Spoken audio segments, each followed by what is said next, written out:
Hey, good Tuesday morning, everybody. Welcome into the Volquest podcast. I am Eric Kane alongside Brent Hubbs, Austin Price, and Rob Lewis. As always, this show is presented by our friends over at Exterior Home Solutions. They've been the number one source, the local and trusted for East Tennessee since 1999 for roofing, siding, garage work, whatever that case may be. You can pick up the phone and get a free estimate by dialing the phone number 865-524-5888 or visiting them online. That's at exteriorhomesolutions.com. Big thank you to our friends over at Exterior Home Solutions. Got a lot to get into over the next 45 minutes or so. Tennessee's win over Vanderbilt to punch its ticket into the college football playoff. What could those rankings/seedings look like later tonight ahead of conference championship weekend? What does the loss of Ohio State and Miami mean for Tennessee in that regard? And then, of course, the early National Signing Day kicks off Wednesday morning. What's the latest on some key targets and some top commitments that Tennessee's trying to hold on to? We'll discuss it all right here on the Volquest podcast. Let's get started with that win over Vanderbilt. Was not the greatest of starts, but Tennessee rallied after the first 4 minutes and, or the first, they had 55 minutes left in the game, mind you. The first 5 minutes was just abysmal, but rallied and had that comfortable victory of 36-23. I thought the quarterback played well. I thought the defense responded. Dylan Sampson did Dylan Sampson things. It was what was expected, Brent Hubbs, but again, that start was not what anybody envisioned. No, and again, I think Austin, the maturity of this team showed up.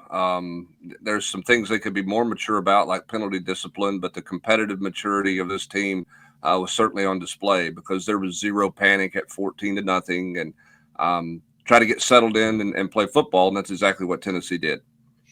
You're exactly right, and I think everybody else panicked except for the team. You look at just kind of how that game started, and all the battered Vol syndrome for everybody came out. There was all kinds of hot takes there early in that football game. But when you started to kind of do a deep dive on it afterwards, it's like the team was the smartest ones of anybody because they realized that it was a just a kick return that didn't go through the end zone like normal, and then a fumble that gave Vanderbilt a short field. Outside of that, Vanderbilt didn't do a whole lot all day long, and Tennessee kept the much famed Diego Pavia in check. And this is a group that I think just they knew the stakes going in. It kind of smacked them in the mouth early, and they punched back in a big way. Rob, I thought Tennessee finally kind of got some momentum going on that second offensive possession, down 14-0, but found some explosive plays. You had a 28-yard run by Dylan Sampson, I believe, on his first carry after the fumble. You had a 21-yard pickup to Chris Brazel on a 3rd and 14. Of course, that drive ended with a 28-yard post pattern to Dante Thornton in the end zone. Sure, they turned it over on downs and they threw a pick after that, but that drive kind of got things going and returned to some explosive plays. Tennessee scored 4 touchdowns off play action. Tennessee, had 6 plays that exceeded 20 yards, 1 play of 86 yards. Of course, that other post to Dante Thornton in the second quarter. Good to see the offense kind of get back to what everybody wants to see, and that's big, fun splash plays. Yeah, the drive in the first quarter after they're down 14-0, I thought was just enormous, and showed you a lot about Nico. The 3rd and 14 play you mentioned, I thought that was one of the biggest plays of the game. I mean, everybody's going to remember Jamon McCoy's interception, and rightly so. That was fantastic. But it's 3rd and 14 at midfield, and Nico hits Brazel, for 21 yards. And that's enormous. And if you punt, I don't know that Vandy's going to march 80 yards and score, but if you punt there down 14-0, it feels bad. But it was a fluky start. It wasn't like they played awful. Sampson fumbled. They had a 26-yard drive, the kickoff return. But just to have all that pile on, like Hubbard said, I mean, that's a mature team to not, to be able to look and say, hey, we got 55 minutes left. Let's settle down. Thought the offensive line played really well in this game. Nico was not sacked. He was hit one time on a scramble, throwing out of the pocket. Thought he ran the football well, but Tennessee ran for 281 rushing yards on the 8th best rush defense in the SEC. Dylan Sampson had another career day. Also, I thought the offensive line did a really, really good job of keeping Nico upright. And when that happens, you see how good Nico can be. Yeah, when he's not running for his life, absolutely. And I think he just played. Brent's stats from Sunday were really, really telling about just how much he's kind of grown over the last month, and his stats in the month of November have been really, really good. and you only had the one game, against UTEP that was just kind of a throwaway game. I mean, this Vanderbilt team's better than normal. Mississippi State's not very good, but I mean, Kentucky traditionally defensively is, pretty salty, and obviously going against Georgia in Athens. And so, the offensive line, if they can give him a little bit more protection come playoffs and Nico continues to grow, I mean, again, you start getting good quarterback play to go with Tennessee's defense and running game, Tennessee will have a shot. Yeah, I mean, unfortunately, I don't think Tennessee is going to play a lot of defenses that decide to rush 3 against Tennessee's passing game. And listen, I don't want to take anything away from Nico. I thought he was comfortable. He was in command. He was decisive. I think he's been more decisive the last month of the season, and he deserves every bit of credit for that. And I don't want to take away from his growth and development. I have no idea why Vanderbilt felt the need to only rush 3 in the first half and let him get into the kind of rhythm that he got into. And, but the offensive line is going to have to step up and play against much greater challenges moving forward in the playoff. But, they've been better down the stretch. Glenn Ellerby said on Volquest a couple of weeks ago, he thinks they're hitting their stride. He's, a little bit miffed and disappointed it's taken them this long to get to it, but feels like they're hitting their stride right now. They're going to have to be really good in the playoffs because they're going to play teams that are much more aggressive than Vanderbilt was in the first half. Thought defensively, you allowed only 212 yards of total offense. First 3 first downs were good for Vanderbilt offensively. They picked up 1 the rest of the game. We're 4 of 10 in that category. On the flip side, Tennessee was 11 of 15 on third down, which is just phenomenal. So I thought the defense came around, made things difficult for Pavia as the game went along. Of course, that interception that Rob mentioned from McCoy was fantastic. The safety was big. But overall in this game, I think kind of obviously Tennessee won. Tennessee punches ticket to the CFP, but also injuries, a big storyline in this game. Brew did not go. Okay, Dante Thornton didn't play in the second half. Peyton Lewis didn't play in the second half. You saw Squirrel White get banged up a little bit. Dylan Sampson, Elijah Simmons got banged up a little bit. Brent, Austin, what's anything there with the injuries? I think the biggest thing is Tennessee doesn't have a game this weekend, so those guys can rest, recover, and get healthy for a playoff run. Yeah, I mean, I don't think anybody's going to know for sure on anything serious.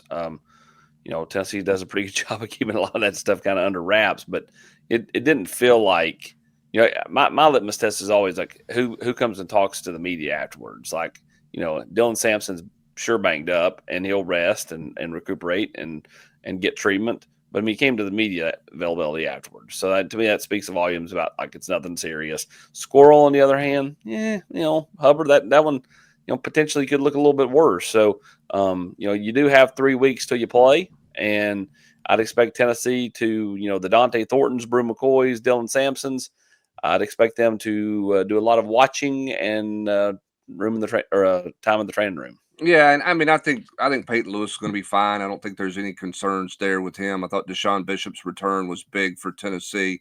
I don't want to gloss over the defense here in this game because they've been so consistent all season long. When you look at what they've done, I mean, you wrote this in the 3-2-1. We all knew that they would be a solid and improved defense, but I mean, they have been really phenomenal all year long. I don't know if Tim Banks is going to win the Broyles Award or not, but when you look at what this defense has accomplished and what they've done all season long and what they did on Saturday, and listen, they gave up a touchdown on a short field, and the other touchdown they gave up was mop-up duty at the end, and that's really it. I mean, this is the lowest scoring defense in terms of points given up since 1999. I mean, it's pretty phenomenal what Tim Banks' group has done this year.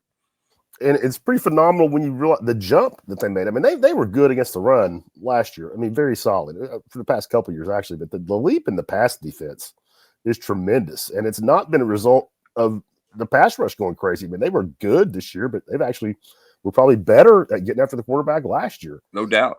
And Jimmy's and Joe's, Rob. Jimmy's and Joe. And, I mean, they're second in the league in pass defense this year. I don't remember what the exact rank was last year. It was in the bottom third.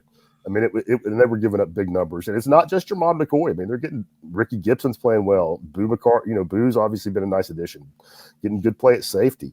And I mean, Hubbard, the craziest thing I wrote in the 3-2-1 was that if Tennessee had scored 19 points in every single game this year, they'd still be 9-2 with an overtime coming at Arkansas. That's amazing. Yeah, I mean, it is, and I think that it's pretty fascinating to me, Austin, when you look at it. You lose 13. I think it was 13 players out of the secondary in the transfer portal. Maybe it was 12, but it was somewhere in there. You basically add 2 new pieces in Boo Carter and Jermod McCoy, and you're totally different in the back end of the defense. And I know McCoy's a big part of that. Obviously, Boo is as well. But to lose all those guys that you lost in the secondary, and then to be that much better with just 2 additions is pretty hard to fathom when you think about it. Well, I think all college coaches fear losing kids. At least a lot of them do, I think, which is why, they never want to give anybody up. They want to keep everybody. They keep Right. everybody, got depth, this and that. I think what you learn from this is sometimes change is okay. Sometimes you got to, you got to move away for some kids, even if they're good kids, to improve the room. And the secondary is the ultimate, identifier of that. I mean, Tennessee had some great kids in the secondary last year, but they made the decision to move on from some, and look at how much they've upgraded back there. And I mean, like the safety play is, to me, like it's okay, but it's helped by the fact that their corners and their nickel are playing such good football. And, you look at, Dylan Brooks, I mean, he, just knows where to be. And I mean, I guess for me, like, I think that's been the best spotlight on this team. I mean, yeah, you can talk about Dylan Sampson, and you can talk about, the defensive line, but like to me, Jermod McCoy is as much the MVP of this team, and Ricky Gibson as well, as Dylan Sampson is, because I mean, to me, it just changed how Tennessee was able to play defense. That's a great stat you mentioned about since '99. What was the 03 or the 05 team, Hubbard? Because that team was so good on defense. And had them in so many games, they just couldn't score that year. Yeah, I think they gave up like 203 or 206 total. I knew it had to be close. I mean, Yeah, like I mean, it was the one I assumed, and then I started looking it up. And here's the thing, and this is that stat's a little bit of an unfair number because it's just total points given up. So how many of those, and were there any of those in '99 that were a pick six or a kickoff return or whatever? Because you look at this year. And Tennessee's sitting at 160. It was 144 plus what Vanderbilt scored 23. I don't do math. What is that? 166, something like that Tennessee's given up. One of those is a pick six, at NC State. That goes into that category. And then you got a kickoff return. So it's really 14 less than that, which is pretty crazy. And then you look at points off turnovers. Tennessee's only, they've given up a touchdown and a field goal off turnovers this year. I mean, they've been phenomenal in sudden change situations. It's just, and Rob, your stat in the 3-2-1 about the red zone defense. I remember Tim Banks in August talking about, I was asking him about third down, and we were asking him about some things for improvement on defense. And he said, the all-season focus was red zone defense and preventing touchdowns, making teams kick field goals. It's like, their red zone stats are the biggest jump that this team has made from last year to this year statistically in terms of the impact on the scoreboard. Yeah, I don't remember what was it, Hubbard? They had 30-something trips and 15 less than half the trips were touchdowns. Yeah, I think it was 15 out of 34. Teams are less than 50% in terms of touchdowns and red zone trips. That is a huge leap from where they are. And again, I think the result of that, Eric, is you got Josh Heupel playing a different style of football. He's trying to help protect the defense. Look at the number of snaps and the way he played the second half. You look at Tennessee snaps defensively. In year one, they played over 1,000 snaps defensively. It's like 300 and something less this year where they are in terms of snaps played. So they played to that strength. I give Josh Heupel credit. Like he's not just buried his head in the sand and said, we're going to be this on offense. Period. We're gonna adapt if we need to adapt, and that the result of that is the defense has gotten them to 10-2. Yeah, I think stubbornness and play calling at times, but big picture wise, I couldn't agree more. You saw Tennessee punt from the 45 or from the 40, delay game, backed up a little bit from the 45 or whatever, pin it to the 4, safety. Okay, you saw 2 drives in the second half the other day go for 6-17. And 746. You got points at the end of those drives.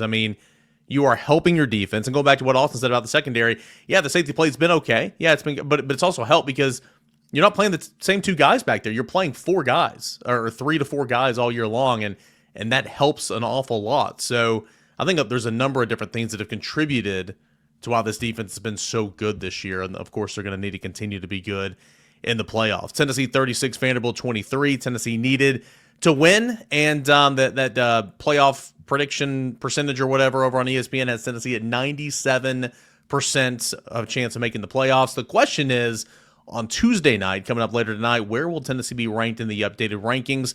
We'll discuss that. We'll give out some predictions here in a moment when we return. But first, let's get a word from our proud sponsors. That is Exterior Home Solutions. Hey, Sterling, man, come on. We got a roof to replace. Let's go, baby. Let's go. Hey, Sterl, you ready to go to the top? Man, I can't believe you guys been doing this for 25 years. Oh, baby. Now, this is what I call a rooftop party. We have 25 years experience in roofing and exterior renovations, and we're backed by the best.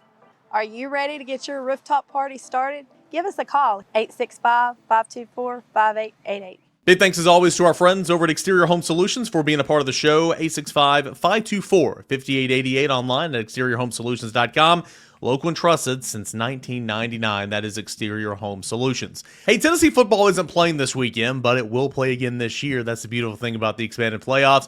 But you can still put some coin in your pocket with Prize Picks this weekend. It's the largest daily fantasy sports platform in North America, and the easiest, most exciting way to play DFS. It's just you against the numbers. Instead of battling thousands of other players, including pros and sharks, you pick more than or less than on 2 to 6 player stat projections and watch the winnings roll in. It's a fun app, easy to use. You can go to PrizePicks.com as well. And if you go to PrizePicks.com right now /VQ and put in that promo code VQ, you're going to be guaranteed $50 once you play $5 in lineups. It is that easy. So you're probably sitting here saying, well, Tennessee's not playing this weekend. Why would I want to bother? Well, conference championship weekend. You've got, of course, Georgia taking on Texas. You've got Penn State, Ohio State, or Penn State, Oregon, excuse me, so on and so forth throughout the rest of the country. Still plenty of opportunities to win big on Prize Picks. Again, you have a player grid, at least 2, no more than 6. It's just you against the numbers. Stat projection, you're going to pick more than or less than and watch the winnings roll in.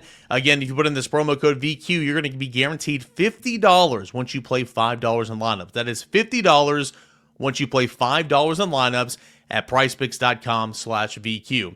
Put some coin in your pocket this holiday season at PrizePicks.com/VQ. The updated college football playoff rankings will be released later tonight on ESPN. Of course, conference championship weekend is coming up this weekend. Teams like Tennessee, there's a couple of them who will be in the field of play but might not be playing this weekend. Can sit back and watch. What needs to happen to help Tennessee. We'll find out. We'll get a little bit more of a direct path after tonight. But guys, I do think where the committee places Ohio State is going to be telling in regards to Tennessee, if Tennessee will be in line to host a playoff game or if Tennessee will be on the road. Austin, you had Ohio State that dropped a home game to a bad Michigan team that was a 21-point dog. Huh? 3-touchdown favorite. Yeah, 3-touchdown favorite to a rival, but it was at home. You dropped that game. Ohio State also has 2 wins over top 10 teams in these same rankings. So I'm going to be intrigued to see what the committee does with Ohio State. And if Ohio State is behind Tennessee, I think Tennessee's in good position to be hosting. If not, they'll need some help on conference championship weekend. Yeah, I mean, I have no faith in the committee not to have Big Ten bias and have, Ohio State ahead of Tennessee. I'd be also the first to say if you're just going straight off just the resume because of where Indiana's ranked. Now, don't get me wrong. Listen, I love Matt Wilson and people up at Indiana, but they've not played a soul all year. The one team they did play, they lost to. Michigan, though they did beat Michigan, a Michigan team that just beat Ohio State. That was at home in Bloomington. But I just think that, they'll have Ohio State ahead of Tennessee. Do I think that's fair? I don't know. I mean, I don't, but at the end of the day, we have kind of, coverage bias from where we cover and who we cover and all that. So, I just think this is set up to be Tennessee 9, Ohio State 8. Now, if I'm the committee, I don't want rematches in round 1. So if that were the case, I think the best option there is Georgia 7, Tennessee 8, Ohio State 9, and let's say Georgia loses, then you could just drop Georgia. Tennessee rises to the 7. But are they going to penalize anybody? Like if they're not going to penalize a loss in the conference championship game, then the final rankings outside of somebody like Clemson just moving in, will look pretty much the same come Sunday. So I don't know. I talked about this with Chris Lowe on The Nation Sunday night. Like I just think if you're the committee, you want to avoid the first round rematches, and if you have the potential for first round rematches if Tennessee's 9, Ohio State's 8, and Georgia's 7. Because if Georgia loses and you just drop them a spot, then you've got the Indiana Ohio State rematch, the Tennessee Georgia rematch. We talked about this on the rewind a couple of nights ago as well, Brent. Like, you've got to make these games mean something. Like, sure, if Georgia loses the SEC champion, Georgia should, in my opinion, not fall out of the bracket. I don't think it will. But you can't just keep them status quo with 3 losses. Like, you got to move them down, like what Austin was saying. If Penn State, say, loses by a couple touchdowns to Oregon, in my opinion, you got to move them down a little bit. Like, those teams are still in the field, but there's got to be incentives to play the conference championship games, because if not, you're going in there every single year playing your backups and trying to rest and recover, right? So, well, what the conference commissioners and what the college football playoff committee is thinking is everybody's going to always play to win the championship because you get a bye. Okay. I mean, because it puts you in there. So that gives you the incentive to go and play that game. I do think, however, though, you have to have some kind of, you're right. I think you have to have some kind of punishment. I mean, the results have to matter to a degree. Again, I'm not saying you kick those people out. I'm not suggesting that, but at the same time, too, I think there has to be some kind. I mean, the game's the game, and the results are the results. I don't think you lose that game and stay where you're at. I mean, if Penn State gets beaten, by Oregon, Rob, and Oregon's in control of that whole game, I don't think Penn State should stay right where they are right now. I mean, otherwise, if that's what you're going to do, then go ahead and throw the rankings out there, and you're essentially done. I just think that those games have to carry some merit, positively and negatively. But I understand you want to be careful how negative the results of those are for playoff teams. Yeah, I think it's fascinating. I mean, I think it's one of the real things that you're going to have to iron out about this whole process. That we're in year 1, because I mean, I think we all agree that you shouldn't get penalized for making that game. But at the same time, when the margin that you're judging all these teams by is so slim, when you're talking about percentage points and strength of schedule, how does the outcome not matter? And when virtually all the teams that are playing this weekend, or at least in the big conference games, are involved in this playoff bracket? I mean, how can you not, use what you see this weekend and to inform how you're going to seed those teams? It's awkward. I mean, because you don't want to punish somebody for making it, but at the same time, you can't ignore, what you see on the field. Well, and Hubs and I had this, like back and forth 2 months ago about you're not going to not drop somebody out, and I do think that there's a gray area for that, right? Like I think there's totally a gray area. I don't think it's a black and white. I think it's mostly black and white. Like I don't think anybody this week that's in is going to fall out. Maybe SMU, just because the Big 12 is not the SEC or the Big 10. But listen, the ACC. Sorry, ACC. Yeah. Sorry. Old habits. Conference expansion, baby. Yeah. Even though they were never in the Big 12, just regionally, they just seem to fit there way better than they do in the ACC. Yeah. But look at when Ohio State lost and got in over Penn State.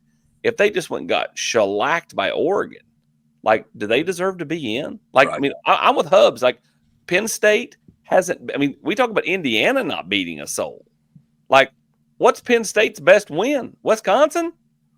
I mean, what are they, 6-6? Well, James Franklin scored a fourth quarter touchdown on Maryland Saturday. If you missed it, I saw it. And this is also the same guy that yelled at fans for yelling at him because it makes sense. I guess to me they're the one team that probably should. I don't know that they will because of the helmet, but they should take a huge tumble if Oregon just goes out there and beats them pretty soundly. Well, and I'm going to be fascinated too, and we'll know later tonight. And I've talked about this for a month, how the narrative kind of shifts and changes. Okay, when they start talking about Ole Miss's resume tonight, could they get in? What do they got to do to get in? At what point, how quickly does somebody reference the fact that Ole Miss lost at home to Kentucky? When does that come into play? Now, we've not heard that in 3 playoff ranking releases when discussing Ole Miss, right? But at what point, when you break down their resume today as a potential team trying to sneak in at the end, does somebody mention on that? Somebody talking about, well, they had that really bad loss at home to Kentucky, and it's going to. I mean, it's going to come up. I mean, that's part of it, because when you're examining, should it be Ole Miss, should it be Alabama if the SEC gets a number of teams in and everything else? What are they going to discuss? Well, Alabama lost on the road here and here. But then you got that Ole Miss loss to Kentucky at home. I mean, now it becomes a thing. When it wasn't a thing, when you had all those 2-loss SEC teams kind of clumped together 2 weeks ago, and the gnashing of the teeth about who gets in and who doesn't get in. I mean, doesn't it just feel like that if the ACC is a 1-bid league and somebody's coming from the outside in, it's going to be Alabama. Like, I mean, it probably should be South Carolina, but I think the fact that Ole Miss is sitting there with the same record as South Carolina and Ole Miss and Alabama beat South Carolina too. So yeah, there you go. It's both teams beat them. It's not just the one; it's both. And how Ole Miss beat them compared to Alabama. If it was just Alabama versus South Carolina, a 2-point win in Tuscaloosa, and how South Carolina's playing right now, like I just think that the head-to-head wouldn't matter as much as it does, but the fact that Ole Miss is mixed in there with them. Yeah, and the ACC thing is going to be really interesting too. How far does Miami fall? What does Miami's resume look like compared to some? I mean, who have they beaten? That's a playoff contender team or as a ranked opponent compared to where some other teams in the bubble hunt is, has beaten some teams. What does their resume look like? Do they have bad loss? I mean, I'll be honest with you. I mean, Miami's loss at Syracuse is not as bad of a loss as Alabama's is at Oklahoma. 1,000%. Mm-hmm. I mean, Syracuse is a 9-win football team. I mean, that's a better looking loss, than what Alabama did 2 weeks ago, which would be what they're claiming. I think the problem Miami has is from an eye test standpoint, Rob, they've had too many games they've stolen at the end. People still remember the Virginia Tech game. Right. Yeah. You had the Cal game where they were, I mean, Cal just melted in the fourth quarter in that game. They've had a lot of games like that where they've survived, more than anything else. And I think that works against them from an eye test standpoint as well. But again, I mean, where does that all fall? I think it's interesting. And it starts with Ohio State. And I don't know that you follow the AP and the coaches poll rankings, Eric, in terms of what that means to the football playoff rankings. I know a lot of people are going, hey, Tennessee's ahead of them in those 2 polls. That's a great sign for the college football playoff ranking. I don't know that I buy into that being the case right now. I think from an eye test, I think a lot of people on that committee are going to come back to the fact that Ohio State was driving for the win at Oregon, and had a chance to upset them there. Just came up a little bit short. I think you're going to hear a lot of talk about that, and unfortunately probably some, Michigan, that's a rivalry game, and rivalry games are different, Austin Price. I mean, they're just different than other regular season games. Yeah, you still drop that game at home. I agree. Yeah, but I'm just telling you. I mean, we might hear that, but somebody in that room should be like, well, Michigan sucks. So, like that's what somebody should do. Hubs is right. They'll have their talking points. It's no different than,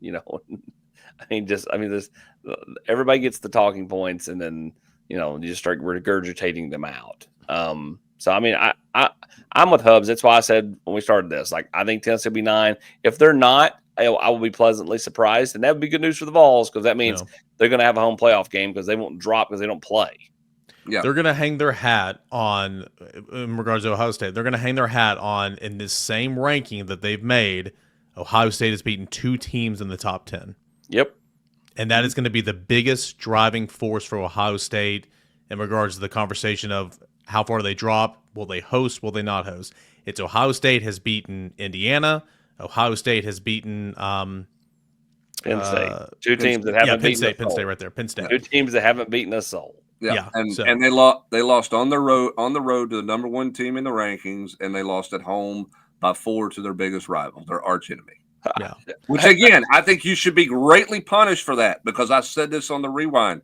I think you look at losses in college football this year. Northern Illinois losing at Notre Dame is the worst loss in college football for anybody. The second worst loss is Ohio State losing at home to Michigan. And then I would put Kentucky beating Ole Miss in Oxford as the third worst loss in college football. I think it's those three and then whatever after that, Rob. Hey, now this is crazy, but I think it's true. Tennessee Ohio State losing at home to Michigan is a worse loss than if Tennessee had lost at Vandy. And nobody believes that just because of the helmets. I mean, Vanderbilt is a better football team than Michigan. Well, 100%. They're comparable. They're comparable this year. I mean, Tennessee wasn't nearly the favorite that Ohio State was, point spread wise at Vegas. I'm just talking about mismatch personnel, choking when it's all on the table. That was a worse loss to Michigan than it would have been if Tennessee had lost to Nashville. Well, think about this. I mean, Michigan went into Columbus and won basically with a wide receiver or a running back playing quarterback, right? I mean, he just ran the ball. Last time I saw that happen, Tennessee and Derek Dooley lost in Lexington, Kentucky to a wide receiver playing quarterback. I mean, Michigan essentially played single wing football for much of the day. I mean, there's a lot of what they did when you look at how they played offense. And I don't know. I just think you should be, late season loss when you're a heavy favorite at home should yield a pretty significant punishment. We'll see how big of a punishment it yields come later tonight. Oregon will be the top-ranked team in the rankings. Texas will move up to number 2. Penn State should move up to number 3. Notre Dame will move up to number 4. Remember, Notre Dame cannot get a bye, so Notre Dame's ranking will be 4. And then we get in the conversation. Georgia will probably be ranked 5th, and then will it be Tennessee 6th, Ohio State 7th, or Tennessee, or flip those two. SMU will be right there behind that grouping. I would assume. I don't think SMU would be ranked in front of Ohio State, but nonetheless, Miami, who had the 3 seed representing the ACC last week, will move down. They'll replace that with SMU in the bracket heading into conference championship weekend. And, talking about Miami earlier, Miami was seeded 3rd, but ranked 6th. So if they drop 5 or 6 spots, they're going to be in that grouping with Alabama, Ole Miss, South Carolina, and all that. So, again, we'll see what happens. We're going to be intrigued to see what they do with Ohio State, because that is the biggest thing for Tennessee fans to look for tonight in regards to if Tennessee's going to host a game. And, of course, if Tennessee's behind Ohio State, Austin, Georgia, Penn State very easily could play into helping Tennessee next week. Yeah, are they going to, when it comes down to it, are they going to punish Georgia for playing the extra game to the point where they are no longer hosting and now they're going on the road? I'll have to see it to believe it. I'm interested to see more than anything. Let's say Clemson wins by a field goal against SMU. Does SMU drop out and Alabama get in because it's a nice, shinier logo, or does SMU stay in and give the ACC 2? I think if the ACC, I think Miami's out. I will be shocked if they're ahead of Alabama in the rankings. Yeah, I tend to agree with you there. I do think it's going to be interesting if Clemson were to pull the upset and get the automatic bid. What does that mean? The ACC is a 2-bid league, or do you look at the ACC and say, hey, you know what? The best you guys have to offer is Clemson. And we don't think SMU or Miami is good enough to get in. I think if Clemson wins, I think somehow the ACC has a two teams in the playoff. I think SMU survives that way. Unless they just get boat raced by somebody. And then again, that whole conversation comes back to, is that going to open the door for a 4th SEC team? And again, you get into how much are you punishing somebody for losing? No. So we'll see. Yeah, we'll see. Again, these committee chairs kind of turn over, a couple of them every single year. This never played out before. We'll have to see how the committee treats all this in terms of if Georgia loses or Penn State loses this weekend. We don't know, but Tennessee, regardless. I don't think college football wants the narrative on Sunday night to be the conference championship games are meaningless.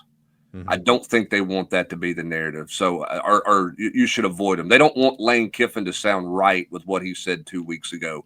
I think that'll be something that's very relevant a week or this coming Sunday night or afternoon when all the rankings are released, because I think that's something the committee is very, very mindful of, is the protection of the championship game. And it's a hard balance, though, because it's tough. We talked about it. Move them at all. Yeah, I agree. That's what I'm saying. Their PR people better get some statements ready and some, this question, here's your answer. Because if you don't move them, they're meaningless one way or another, kind of. Yeah, if you don't move them, again, if you win, you get a bye. So there's justification in winning it. Okay, unless you're already going in with a bye. Okay, but I mean, if you're playing for the championship and to get a bye, I mean, Georgia could help itself significantly if they win, right? But if there's no downside to losing, it makes it a weird. Right. I mean, weird if Texas loses it, they're still going to host.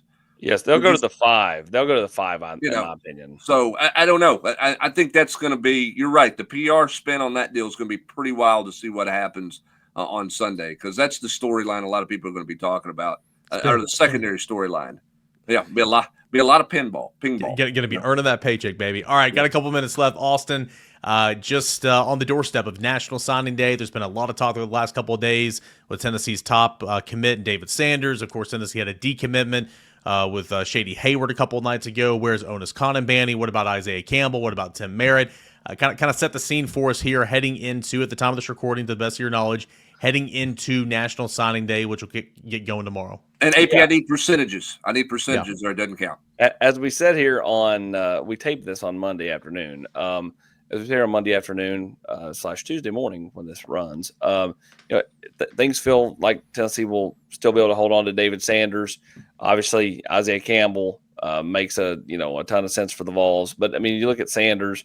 I mean, obviously, things got a touch hairy there, but it feels like Tennessee's kind of weathered the storm, so to speak, barring some kind of last minute snafu. It feels like David Sanders will wear orange. Isaiah Campbell, again, Tennessee versus North Carolina. North Carolina don't have a head coach.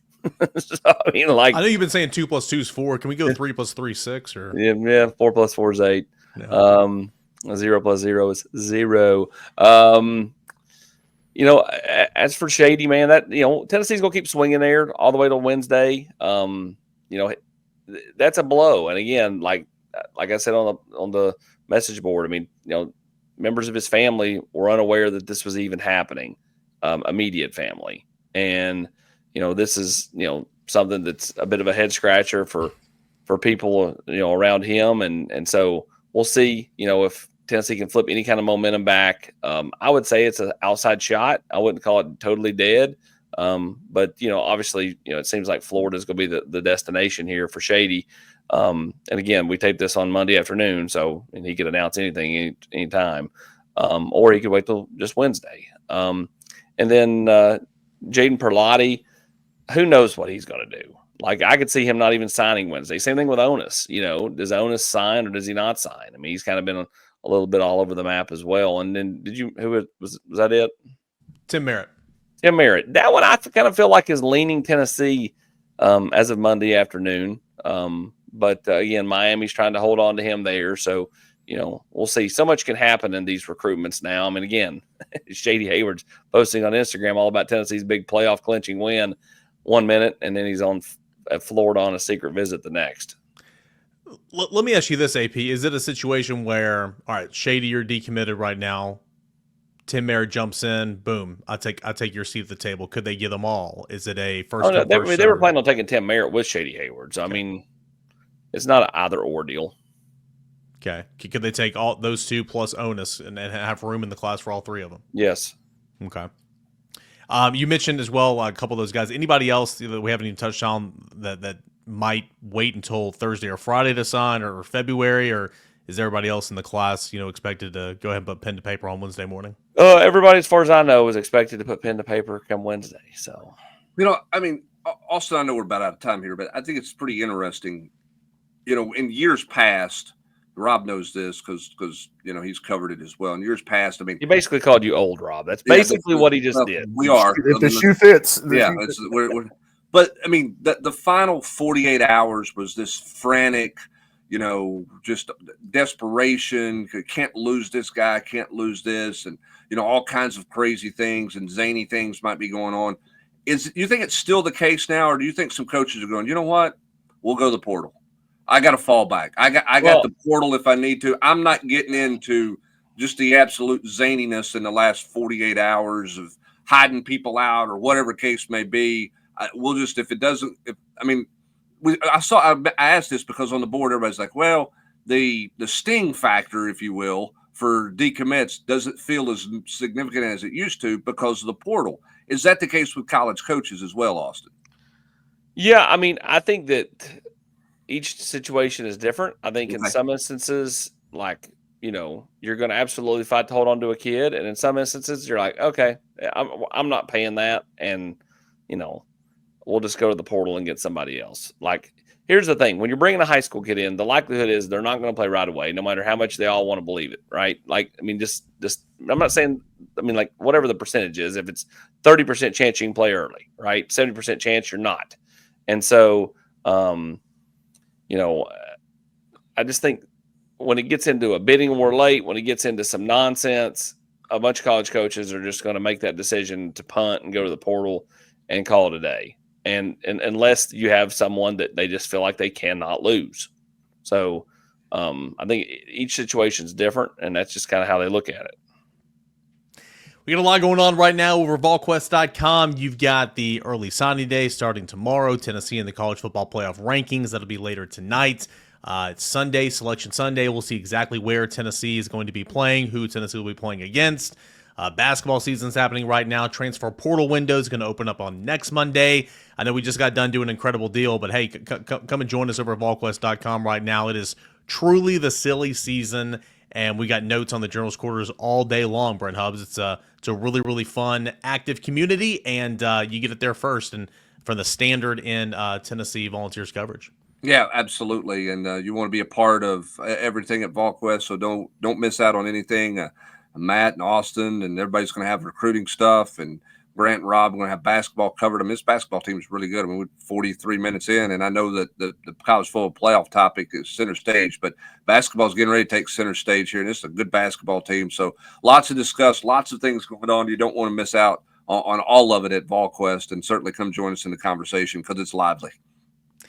Big thanks, as always, to our friends over at Exterior Home Solutions for being the presenting sponsor of the show. 865-524-5888 or online at exteriorhomesolutions.com. They've been local and trusted for exterior needs, garage, roofing, siding, windows, all that and more for 25 years since 1999. That is Exterior Home Solutions.